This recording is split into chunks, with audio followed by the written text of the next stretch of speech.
Good morning, sir. Please, what's your name, sir? Okay.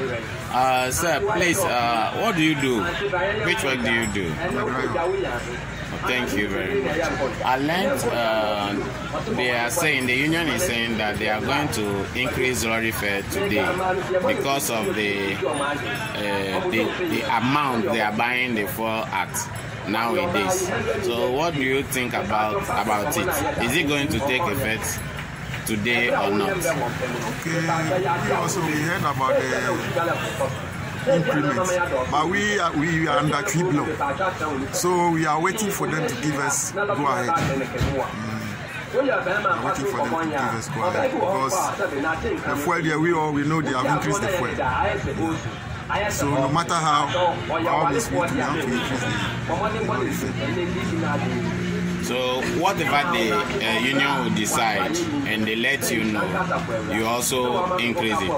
It simply means that you've not done it yet. That's right. This morning, no one is increasing it. That one I can't tell. No one is increasing it. That's why I told you we and a branch. Okay, so Tribunal branch has not increased it yet. They have not given us any information. Okay. So you are just waiting for them. Whatever they will say, then you will comply with them. That's right. Thanks so much, sir. All right.